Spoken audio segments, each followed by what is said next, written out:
Hey, salut! Épisode 6 de la FDG et aujourd'hui on va se concentrer sur les protocoles CDP pour Collateralized Debt Position. Cette vidéo s'inscrit dans la continuité de la FDG numéro 4 sur les prêts et emprunts dans la DeFi. On va se concentrer sur l'equity et surtout aujourd'hui on va apprendre à différencier un marché monétaire tel que AAVE et un service d'emprunt comme l'equity. On va voir les différences, les avantages de chacun et lequel choisir selon vos besoins. Allez, c'est parti!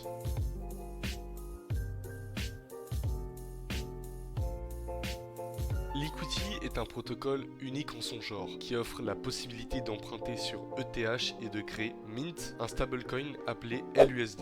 Le stablecoin LUSD est surcollatéralisé car on ne peut pas emprunter une valeur supérieure à notre collatéral en ETH. Le tout sans nécessité de gouvernance, ce qui rend le protocole inarrêtable. Pour clarifier ce terme souvent mal compris, les contrats qui permettent à l'equity et au LUSD d'exister ont été déployés sans fonction administrative. Par conséquent, tant que le réseau Ethereum est synchronisé, rien ne peut les arrêter. Si cela ne suffit pas à susciter votre curiosité, voici une bonne nouvelle. Pour atteindre ce résultat, l'equity met en place plusieurs idées novatrices et pertinentes. En plus de sa résilience, l'equity est également le protocole le moins coûteux pour les emprunts à long terme sur ETH. Dans cette vidéo, on va vous proposer une exploration complète du protocole afin de comprendre les enjeux et les contributions qu'il apporte à la finance décentralisée. Idéalement, nous visons à saisir toute la dynamique du protocole, mais il se peut que nos explications peuvent parfois être complexes. Par conséquent, je vais vous présenter en fonction de leur niveau de complexité. À un niveau élevé, l'equity fonctionne de manière similaire à Maker. Les utilisateurs créent des troves, aussi appelés des vaults, où ils déposent des ETH pour emprunter directement des stablecoins appelés LUSD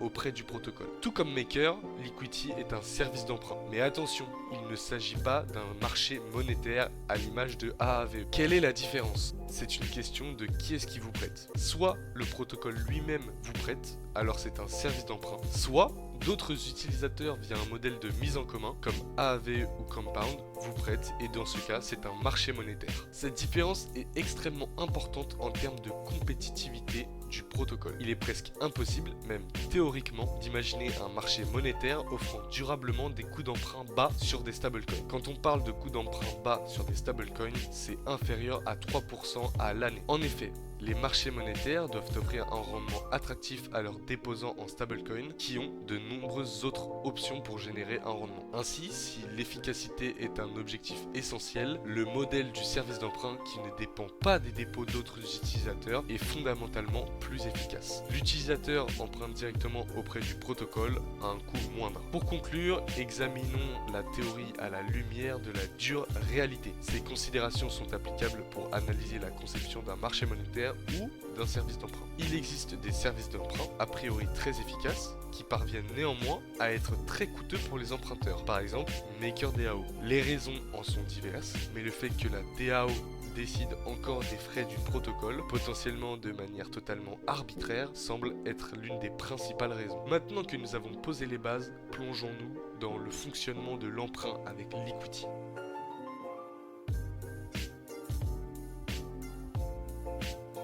D'un point de vue d'un utilisateur, l'equity fonctionne donc comme une alternative à Maker ou à d'autres protocoles similaires. L'utilisateur apporte ses ETH qu'il dépose dans son Trove, dans son Vault, afin de générer la quantité souhaitée de LUSD à hauteur de son collatéral. Cependant, le parallèle s'arrête ici, car bien que le processus soit similaire à un niveau élevé, la logique sous-jacente est totalement différente. Pour commencer, abordons le sujet clé, les frais d'emprunt. À cet égard, l'equity présente plusieurs avantages. En plus de proposer des frais d'emprunt absolument très bas, il apporte de la prédictibilité et de la transparence. En effet, alors que des protocoles tels que Maker, AAVE ou Compound pratiquent des taux annuels variables via la gouvernance pour Maker et en fonction des conditions de marché pour AAVE et Compound, l'equity fixe le taux de manière claire et l'annonce au moment de l'emprunt. De plus, chez l'equity, les frais sont payés en une seule fois lors de la mise en place de l'emprunt, appelés frais d'initiation, et par défaut sont fixés à 0,5%. Ce sont les seuls frais que l'emprunteur paie, même s'il conserve son Trove pendant des années, voire des décennies. C'est pourquoi l'equity est idéal pour les positions à long terme, car ses frais d'emprunt sont en réalité 5 à 10 fois inférieurs à ce que l'on peut trouver sur les principales alternatives. Si le modèle de l'equity apporte déjà des avantages significatifs pour les utilisateurs, sa conception explore également des solutions pertinentes. Un défi majeur pour les services d'emprunt réside dans la nécessité de maintenir la solvabilité du protocole, ce qui peut entraîner des liquidations pour rétablir l'équilibre. La liquidation de position requiert des fonds propres disponibles et une infrastructure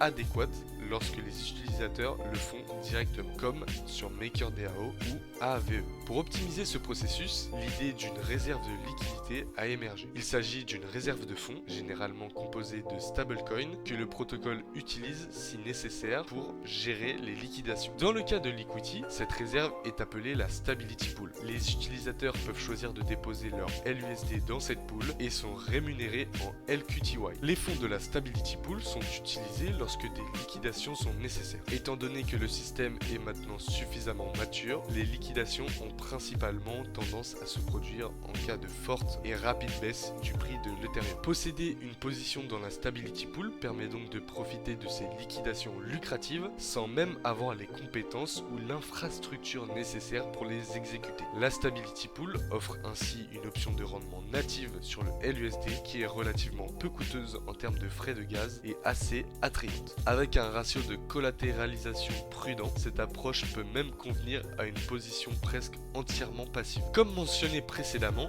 Liquity ne possède pas de gouvernance. Le fonctionnement du système s'ajuste automatiquement en fonction de divers paramètres observés sur les marchés, comme nous le verrons en détail par la suite. Mais alors, à quoi sert le LQTY? Dans sa forme la plus fondamentale, le LQTY est un mécanisme comptable qui permet d'allouer les revenus générés par le protocole. Le LQTY peut être stacké, bloqué, afin d'obtenir des LUSD correspondant à sa part des frais d'initiation, ainsi que des ETH provenant des frais de remboursement. C'est donc là l'essentiel à savoir sur Liquity et ses principales différences par rapport aux solutions existantes. Toutefois, comme toujours, les détails sont très important. Maintenant que les bases sont établies, nous vous proposons d'explorer en profondeur les aspects complexes du protocole.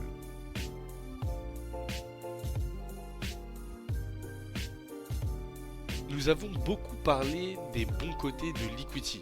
Désormais, parlons des risques, car ils font également partie des subtilités à connaître pour comprendre et tirer parti de ce protocole. La dépendance à l'oracle. L'oracle est le dispositif utilisé pour obtenir les données nécessaires à l'exécution des smart contracts sur la blockchain. Dans le cas présent, la donnée critique concerne le prix de l'ETH en USD. Celui-ci détermine si une position donnée est solvable ou doit être liquidée. Dans ce domaine, le choix classique, c'est Chainlink. Cet oracle est très répandu et fiable, mais il est important de prendre conscience du fait qu'un problème avec le flux ETH-USDC de Chainlink peut avoir des conséquences graves et étendues sur le protocole, et pratiquement sur toute la DeFi. Le LUSD, comme dit précédemment, c'est un stablecoin et il est avantageux de pouvoir le créer directement afin de réduire les coûts d'emprunt. Mais qu'en est-il de la stabilité du LUSD? Le maintien du PEG pour un stablecoin est une discipline assez complexe et nous n'entrerons pas dans les détails, mais plutôt dans les grandes lignes. LUSD présente différentes caractéristiques qui lui permettent en théorie d'établir un seuil plancher et un seuil plafond grâce aux arbitrages. Concernant le seuil plancher, le mécanisme de rachat. Un LUSD peut être échangé contre de l'ETH. Concernant le seuil plafond, le protocole garantit en toutes circonstances une collatéralisation minimale de LUSD par de l'ETH à 110%, qui peut être traduit par un Loan to Value LTV à 90%. Ainsi, bien que le LUSD maintienne généralement son ancrage à 1$, on observe des fluctuations d'une amplitude plus importante qu'un stablecoin centralisé. Différentes situations extrêmes sur le marché peuvent également entraîner une divergence plus ou moins durable de LUSD par rapport à son PEG. Dans son ensemble, des mécanismes de stabilisation sont en place pour rétablir à l'équilibre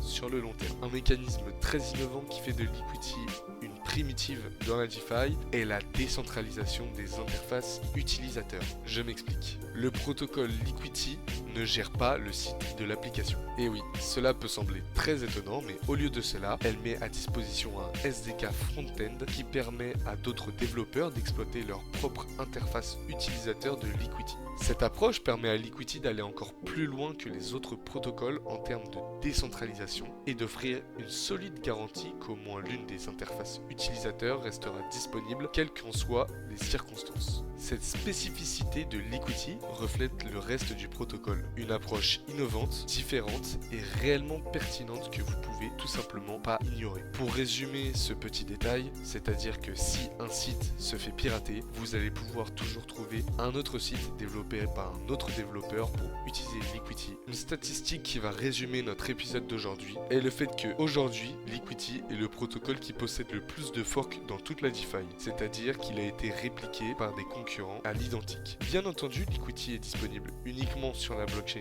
Ethereum et peut-être un problème pour les petits portefeuilles. Compte tenu du nombre de forks, vous allez bien pouvoir trouver votre bonheur sur les Layer 2, je pense notamment à Gravita. Et voilà, c'est la fin de cette vidéo. Je vous mets en description tous les liens pour accéder aux différents protocoles par vous-même si le cœur vous en dit. Je vous remercie pour votre attention. Rendez-vous pour l'épisode numéro 7 de la FDG sur la tokenisation des actifs du monde réel, une thématique qui peut potentiellement apporter une adoption de masse. Allez, salut!